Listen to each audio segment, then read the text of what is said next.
Hola chicos, la idea es explicar este mapa mental que ustedes muy juiciosamente van a elaborar, ya sea en una hoja cuadriculada tamaño oficio, ya sea en una hoja blanca o ya directamente en su cuaderno. La idea es que si lo hacen en una hoja aparte, pues para cuestión de espacio, lo peguen en el cuaderno. Vamos a explicar en este mapa cuatro aspectos fundamentales que son tiempo y espacio, el subgénero, relatos y personajes. Vamos a iniciar con lo que tiene que ver con tiempo y espacio. El tiempo y el espacio están directamente relacionados. Si yo hablo de espacio, hablo de universos paralelos, de túneles del tiempo, de dimensiones desconocidas. ¿Y cómo logro desarrollar estos espacios? Pues moviéndome en el tiempo, ya sea en un futuro cercano, en un futuro remoto, es decir, este tiempo es indeterminado. Yo puedo iniciar mi relato de ciencia ficción en el presente, pero resulta que debo viajar al futuro o debo viajar al pasado para organizar algo y buscar una solución A. También debo, por ejemplo, o puedo iniciar en el futuro, pero me tengo que devolver al pasado, por ejemplo, como en el video que les compartí al inicio, el de 2067. Quiere decir que yo lo que tengo que hacer es ir al pasado para pues reconstruir ese futuro.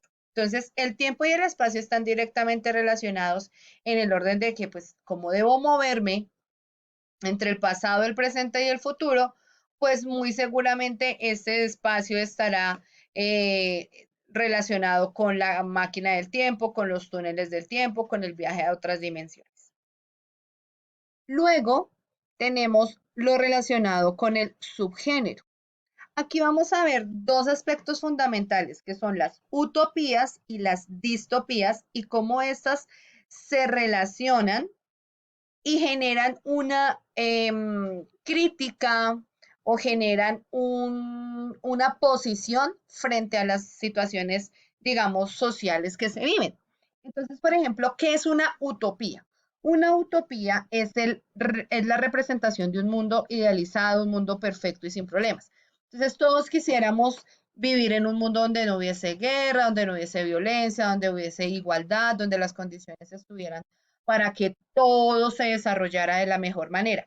A eso es lo que llamamos utopía, a que todo va a estar bien, a que todo sale perfecto, a que hay armonía, a que las relaciones entre los humanos, por ejemplo, son iguales.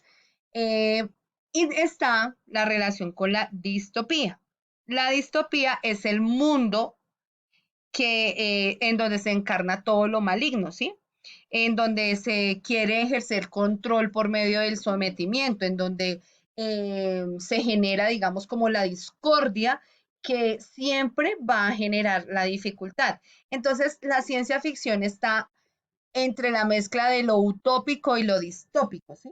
Entonces, estamos planteando que queremos un mundo bonito, un mundo perfecto, un mundo lleno de maravillas, pero que debemos tener en cuenta que hay situaciones distópicas, entonces hay guerras por ejemplo, guerra por el oxígeno, guerra por el agua, siempre hay un ente, llámese en este caso, por ejemplo, la ciencia ficción, un robot que quiere hacer el mal, un robot que quiere controlar y pues genera la estrategia maligna, por ejemplo, en Yo Robot, ¿sí? Entonces, miren que este género mezcla esa utopía, ese mundo maravilloso con la distopía, que es todo lo que está relacionado con las trampas, el sometimiento, el generar estrategias que no permiten esa utopía. Ahora bien, ¿cómo son los relatos de la ciencia ficción? Los relatos de la ciencia ficción son imaginarios y no son reales. Aquí hay que hacer una aclaración. Pueden representar sociedades futuristas, viajes interplanetarios, robots con sentimientos. Esto lo podemos representar como si fuera algo que va a pasar. Pero como no sabemos si va o no va a pasar, pues no podemos afirmar que sea 100% real. Eso quiere decir que los relatos que estamos contando en la ciencia ficción no son reales.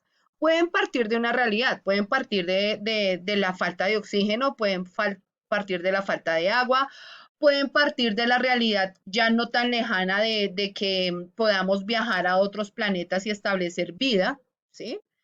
Entonces, pero como no pasa realmente, como no es un suceso que yo le doy la credibilidad o le doy ese carácter de verosímil, pues se queda en un hecho imaginario, en un hecho que no es real.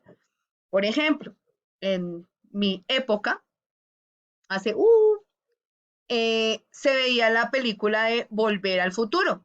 Y entonces se imaginaba uno que eso iba a pasar muy posiblemente, que un carro iba a volar, que uno podía como viajar en el tiempo, porque así se lo presentaban a uno, como que de pronto sí podía pasar, pero hasta el momento no ha pasado. Entonces se queda como en el hecho ahí, en el hecho de la imaginación de ese creador de ese contenido, pero que no ha pasado.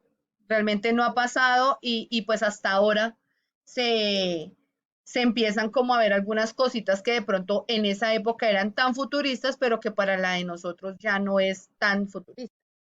Por eso es importante como imaginarnos siempre qué pasaría por allá en el 2050, en el 2060, qué irá a pasar, cómo será la construcción de una casa, será que a esa fecha, por ejemplo, la profe va a ser demasiado creativa, yo puedo ingresar mi idea de casa a un computador y resulta que hay una máquina que ya la crearon o unos robots que ya crearon que es solamente que yo diga el diseño de mi casa y así queda, como yo la quiero, me la construyen así con tecnología, pues mejor dicho, una casa súper inteligente. Entonces, esas cosas, por ejemplo, ¿cómo será que será la educación en el 2060? ¿Será que hay cuadernos? ¿Será que los cuadernos tienden a desaparecer y entonces ahora vamos a manejar, por ejemplo, tablets o celulares? Ya no vamos a tomar nota. ¿Cómo será esa educación? Entonces, esos pensamientos, esos imaginarios que tienen los autores de la ciencia ficción, pues se trasladan a eso. Ahora bien, vamos a hablar de los personajes. Los personajes pueden ser humanos o no humanos. Entre ellos están los aliens, los científicos, los robots, los monstruos. Eh, y estos personajes tienen unas correlaciones. Entonces, no es solamente la película del robot o la película del científico, sino que todos se relacionan. Yo puedo relacionar un humano con un alien, puedo relacionar un robot con un humano.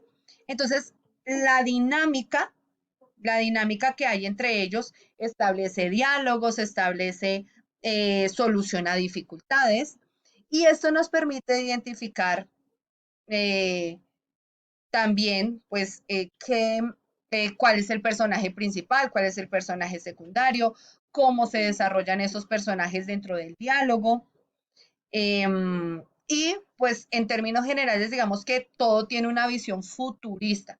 Y recordemos, chicos, que el lenguaje que se maneja aquí, el lenguaje que yo manejo aquí, es un lenguaje técnico, un lenguaje que maneja neologismos, es decir, palabras muy técnicas propias de los avances científicos y de los avances tecnológicos, ¿no? Entonces, chicos, la idea es que este esquema quede desarrollado en su cuaderno, ya sea en una hoja aparte, pero igual lo pegan en el cuaderno. La idea es que ustedes tengan este esquema elaborado. También les voy a dejar una diapositiva con una información que reúne, pues digamos, algunos elementos que son importantes para que ustedes también consignen. Es el hecho de que nuestra ciencia ficción, al ser un género narrativo, pertenecer a la narración, pues obviamente relata sucesos y estos sucesos tienen un inicio, un nudo y tienen un desenlace.